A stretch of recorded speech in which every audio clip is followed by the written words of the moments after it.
안녕하세요, 여러분. 오늘은 카맥스의 2026 회계연도 2분기 실적 발표 후에 있었던 질의응답, 그러니까 Q&A 세션만을 좀 집중적으로 파헤쳐 보겠습니다.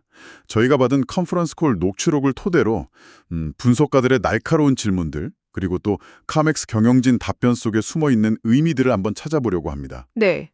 아시다시피 카맥스 2분기 실적이 기대에는 좀 못 미쳤잖아요. 네, 그랬죠. 그래서 Q&A 세션 분위기가 상당히 좀 팽팽했다고 하는데요.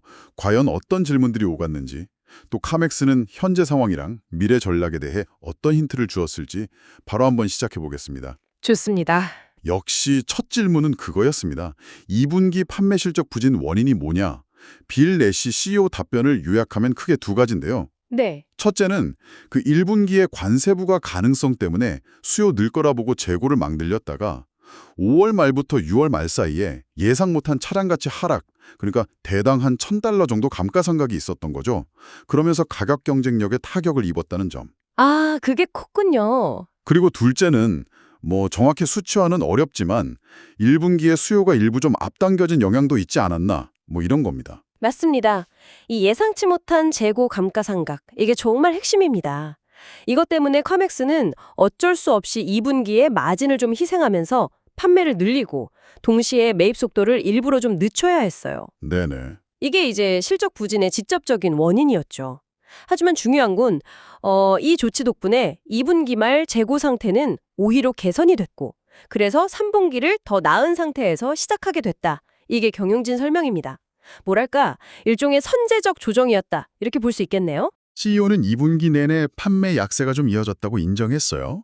그러면서도 9월 현재까지, 그러니까 3분기 초반 실적은 네, 2분기보다는 확실히 강하다고. 네, 그렇죠. 확실히 강하다고 언급했습니다. 물론 작년 같은 기간보다는 여전히 조금 부진하지만요. 여러분께서 카맥스의 반등 시점을 좀 가늠하고 계신다면 이 3분기 초반의 추세 변화는 주목할 만한 부분입니다. 네, 그 점은 중요하죠. 가격 경쟁력에 대한 후속 질문도 바로 나왔는데요. CEO는 역시 2분기의 경쟁력이 좀 떨어졌던 거 인정한다. 현재는 개선되었다고 느낀다. 이렇게 답했습니다. 그러면서 앞으로 시장 상황에 맞춰서 기민하게, 이 단어를 썼는데 기민하게 대응하는 게 중요하다고 강조했어요. 특히 현재 시장을 공격적인 환경이라고 표현했고요. 아, 그 공격적인 환경이라는 표현이 좀 의미심장합니다. 네, 그렇죠. 중고차 시장의 가격 변동성이 크고 또 경쟁이 정말 치열하다는 걸 딱 보여주는 거죠. 카맥스가 단순히 그냥 가격표 붙여놓는 게 아니라 이 시장 변화에 맞춰서 얼마나 발빠르게 움직여야 하는지 그걸 시사하는 것 같아요. 이런 기민함이 앞으로 마진율에는 또 어떤 영향을 미칠지 이건 좀 지켜봐야 할 포인트입니다. 네, 다음 주제로 넘어가 보죠. 카맥스의 자체 금융부문 카맥스 오토파이낸스, 줄여서 CAF라고 하죠. 네, CAF. 분석가들이 이 부분을 상당히 깊게 파고들었는데요. 먼저 CAF의 연간 수익 전망이 하향 조정됐습니다.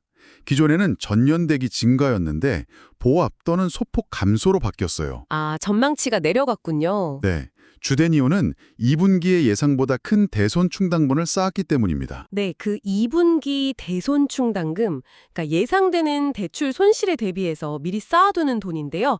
이게 총 1억 4,200만 달러였는데 이 중에 절반인 7,100만 달러가 과거 대출에서 발생했어요.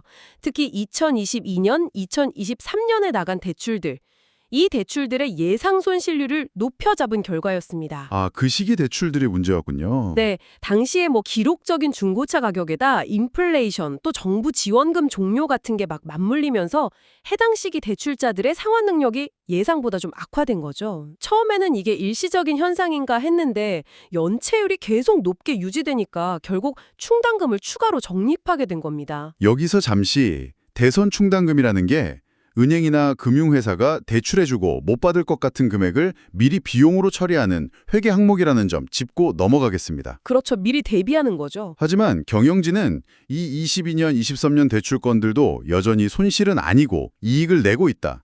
단위당 예상 수익이 $1,800에서 $1,500로 조정됐지만 이렇게 강조했고요. 전체 포트폴리오에서 차지하는 비중도 줄고 있다고 했습니다. 그리고 더 중요한 건 2024년이랑 2025년에 실행된 최신 대출건들 있잖아요. 네, 최근 것들. 이것들은 예상대로 아주 양호한 실적을 보이고 있다는 점이에요. 그렇죠. 이건 어떻게 보면 23년 대출 문제가 어느 정도 통제되고 있는 약간 2분기 이벤트 성격이 강하다. 이런 경영진 주장을 좀 뒷받침하는 거죠.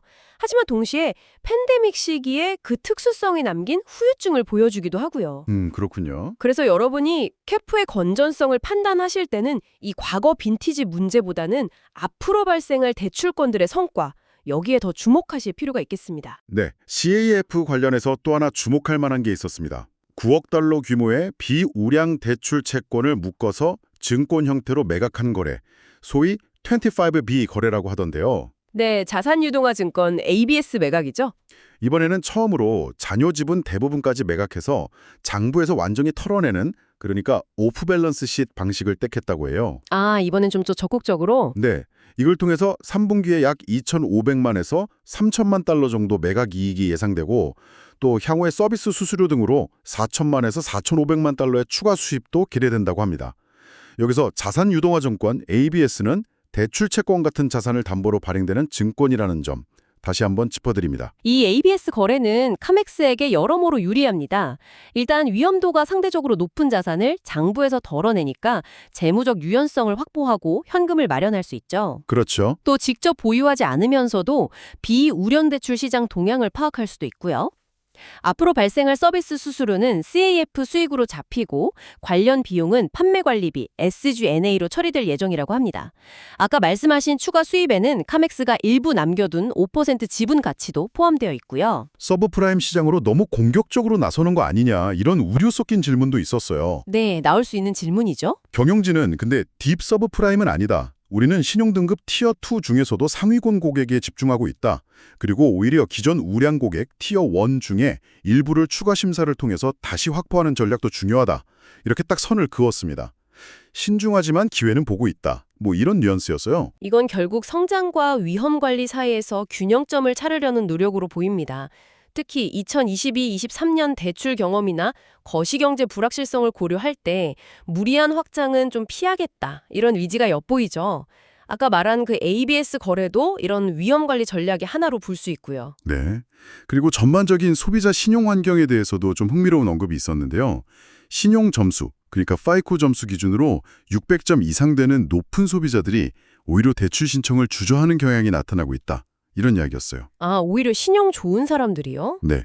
이게 카맥스만 그런 데 아니라 업계 전반적인 현상이고 이게 판매에는 좀 부담이 될 수 있다. 이렇게 얘기하더라고요. 반면에 신용 점수가 낮은 소비자들의 신청은 상대적으로 덜 위축됐다고 하고요. 이건 좀 의외네요. 종합하면 CAF는 과거 대출 문제를 이제 좀 정리하고 있고 최근 대출 건전성은 양호한 편이지만 핵심 고객층인 신용 우량 소비자들이 구매를 망설이는 새로운 추세, 이게 앞으로 수요 회복에 좀 변수가 될 수 있다. 이 점을 기억해야 할 것 같습니다. 네. 다음은 비용 절감 계획으로 넘어가 보겠습니다. 향후 18개월간 최소 1억 5천만 달러의 판매 관리비, 즉 SG&A를 절감하겠다. 이런 목표를 내놨습니다. 여기서 SG&A는 판매, 일반 관리 활동에 들어가는 모든 비용을 의미하죠. 네, 꽤 큰 규모의 절감 목표인데요. 구체적인 방법으로는 낡은 시스템 교체, 라이센스 비용 절감, AI 챗봇 스카이를 통한 콜센터 효율화, 또 수작업 자동화, 외부 계약 재협상, 조직 내 중복 제거, 이런 것들을 언급했습니다. 이게 혹시 성장을 위한 투자를 위축시키는 거 아니냐 이런 우려도 있었는데 경영진은 아니다. 이미 완료된 옴니채널 전환 이후의 최적화 과정이기 때문에 상장 전략과는 무관하다. 오히려 재정적 유연성을 확보하는 거다. 이렇게 답했습니다. 그럼 절감한 비용은 어디에 쓸까요? 가격 경쟁력 강화에 재투자할 거냐? 이런 질문이 나왔는데 네, 그게 궁금하죠. 경영진은 일부는 마케팅, 예를 들어 새로운 원투 드라이브 캠페인 같은 데 재투자될 거라고 확연했습니다. 하지만 비용 절감이 반드시 강역 인하로 직결되는 건 아니고 금융이나 보증 상품 판매 같은 다른 수익원을 통해서 가격 정책의 유연성을 확보할 수도 있다. 이렇게 덧붙였어요. 여기서도 균형이 중요해 보입니다. 1억 5천만 달러 절감 목표가 있긴 하지만 일부 재투자가 있다면 순 절감액은 그거보단 적을 수 있겠죠. 그렇죠. 카맥스의 목표는 이 비용 절감을 통해서 기존의 수익 모델, 그러니까 소매 판매 중간 한 자릿수 성장, CEPS 10%대 후반 성장, 이 모델에 상당한 순풍, 머테리얼 테일윈드를 더하는 거다 이렇게 보고 있습니다. 그래서 여러분은 카맥스가 실제로 비용을 얼마나 줄이고 그 돈을 얼마나 현명하게 재투자하는지 이걸 좀 지켜보셔야 합니다. 수익성 개선에 집중할 건지 아니면 성장을 위해서 가격이나 마케팅에 더 공격적으로 나설 건지 이게 관건이죠. 그리고 이와 별개로 진행 중인 매출원가 COGS 절감 계획도 있습니다. 올해 목표가 1억 2,500만 달러인데 이것도 고려해야 하고요. 네, 비용 절감 노력이 여러 방면에서 진행되는군요. 가격 책정 이야기가 또 나왔습니다. 아까 CEO가 2분기에 가격 경쟁력이 좀 떨어졌었고 앞으로 기민하게 대응하겠다고 했잖아요. 네, 그랬죠. 그래서 절감한 비용을 가격 인하에 쓸 거냐고 다시 물었는데 CEO는 뭐 그럴 수도 있지만 다른 수익원 활용이나 운용 효율화 같은 다른 방법도 있다 이렇게 답했습니다. 가격을 내렸을 때 판매량이 얼마나 늘어나는지, 즉 가격 탄력성은 여러 요인에 따라 달라지기 때문에 이게 단순하지 않다 이런 설명이었고요. 여기서도 핵심 키워드는 기민함이었습니다. 결국 가격 인하가 만병통치약은 아니다. 이 점을 강조한 거죠. 비용 절감 효과나 시장 상황, 경쟁 환경, 부가 수익 이런 모든 걸 다 고려해서 최적의 가격 전략을 찾겠다. 이런 의미로 해석됩니다. 정말 기민함이 요구되는 복잡한 방정식인 셈이죠. 네, 단위당 총이익, GPU 전망에 대한 질문도 있었습니다. GPU는 차량 한 대 팔았을 때 남는 총이익을 의미하죠. 네, 중요한 지표입니다. CEO는 2분기 소매 GPU는 전년과 비슷했지만 아까 말한 그 재고 처리 같은 것 때문에 전분기보다는 하락했다고 설명했습니다. 연간 전체로는 작년과 비슷한 소매 GPU를 예상하지만 3분기는 작년이 워낙 기록적으로 높았기 때문에 그거보다는 낮아져서 과거 평균 수준으로 돌아갈 거다 이렇게 봤습니다. 도매 GPU도 마찬가지로 3분기에는 과거 평균 수준으로 정상화될 것으로 예상했고요. 그러니까 연간 GPU는 안정적으로 가져가되 분기별 변동성은 있을 수 있다 이런 의미네요. 특히 3분기는 비교 기준 자체가 높아서 하락이 예상되지만 이건 앞서 말한 비용 절감 노력으로 좀 상쇄하려는 전략으로 보입니다. 즉 대당 마진이 조금 줄더라도 비용을 줄여서 전체 이익을 방어하겠다 이런 거죠. 네, 재고 구성에 대한 질문도 좀 흥미로웠습니다. 요즘 보면 연식이 오래된 차, 한 10년 이상 된 차 시장이 상대적으로 활발하다는 분석이 있잖아요. 네, 그런 경향이 있죠. 늘었다고 합니다. 앞으로 이 부분을 좀 강화할 계획이지만 핵심 고객이 선호하는 최신 연식 중고차와의 균형이 중요하다 이렇게 강조했어요. 이건 결국 판매량 확대를 위해서 가성비 높은 차량 라인업을 강화하면서도 동시에 카맥스 브랜드의 핵심인 품질 좋은 최신 연식 차량이라는 이미지를 유지해야 하는 그런 전략적 과제를 안고 있는 거죠. 시장 트렌드와 브랜드 정체성 사이의 줄타기라고 할 수 있겠습니다. 온라인 예약 재고에 대한 짧은 질문도 있었는데요. 온라인 재고의 상당 부분, 한 분석가는 40%까지 추정했는데 이게 특정 고객을 위해서 예약 상태 최대 7일로 묶여 있어서 다른 고객의 구매를 막는 거 아니냐 이런 지적이었습니다. 재고가 묶여 있다는 거군요. 네, 카맥스는 근데 이 기능이 고객이 다른 지역의 차를 이전받아서 구매하는데 아주 중요하고 전체 판매의 13분의 1 정도가 이렇다고 현재 시스템에 만족한다고 답했습니다. 이거는 고객 편의성, 그러니까 원하는 차를 어디서든 구매할 수 있게 하는 것과 운영 효율성, 즉 재고 회전율 사이의 트레이드오프를 보여주는 사례네요. 현재 카맥스는 고객 편의 쪽에 좀 더 무게를 두고 있는 것으로 해석됩니다. 마지막 주제입니다. 판매 유입 경로, 즉 세일즈 퍼널과 수요에 대한 이야기인데요. 웹사이트 방문자 수는 늘었고 일단 구체적인 구매 의향을 보인 고객, 이걸 셀링 오퍼튜니티라고 표현했는데 이 고객의 실제 구매 전환율도 개선되었다고 합니다. 오, 그건 좋은 소식이네요. 네, 근데 문제는 웹사이트 초기 방문자를 이런 판매 기회 단계로 전환시키는데 어려움이 있다는 거예요. 가르 앞 단계에서 병목 현상이 있다는 거군요. 그렇죠. 이 부분이 좀 미묘하지만 중요합니다. 마지막 구매 결정 단계에서 이탈하는 게 아니라 초기 탐색 단계의 방문객을 실제 구매 여정으로 끌어들이는데 어려움을 겪고 있다 이런 뜻이죠. 물론 단순히 구경만 하는 방문객도 있겠지만 웹사이트 매력도라든지 초기 경험 개선 같은 카맥스가 개선할 여지도 있다고 보고 있는 것 같습니다. 네. 이게 아까 언급된 신용 우량 소비자들의 구매 망설임, 이것과도 연결될 수 있어 보입니다. 둘러보기는 하는데 실제 행동으로 이어지는 비율이 좀 낮아졌을 가능성도 있는 거죠. 자, 오늘 Q&A 세션의 핵심 내용을 한번 정리해 보겠습니다. 2분기 실적 부진은 관세 이슈랑 재고 관리 문제의 복합적인 결과였지만 3분기 반등의 발판은 마련했다는 점. 네. KAF는 과거 대출 문제를 정리 중이고 최근 대출은 건전하지만 신용 우량 소비자의 구매 심리 위축은 변수라는 점. 그렇죠. 대대적인 비용 절감을 추진 중이며 이걸 수익성 개선과 가격 경쟁력 확보 사이에서 어떻게 활용할지가 과제라는 점. 네, 그 균형이 중요하죠. 그리고 이 모든 것을 기민하게 관리해야 하는 복잡한 시장 환경에 놓여 있다는 점입니다.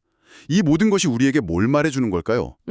카맥스는 분명 어려운 환경에 처해 있지만 그냥 손 놓고 있는 게 아니라 비용 절감, SGA랑 COGS 둘 다, 금융운영 최적화, ABS 거래나 신중한 확장, 또 시장 접근 방식 개선, 새 캠페인, 재고 균형 같은 정말 가용한 모든 수단을 동원해서 돌파구를 찾으려 하고 있습니다. 네, 다각적인 노력이 보이네요. 이번 Q&A는 이런 불확실성 속에서 수익성을 지키고 또 성장의 모멘텀을 되찾으려는 카맥스의 노력을 잘 보여줍니다.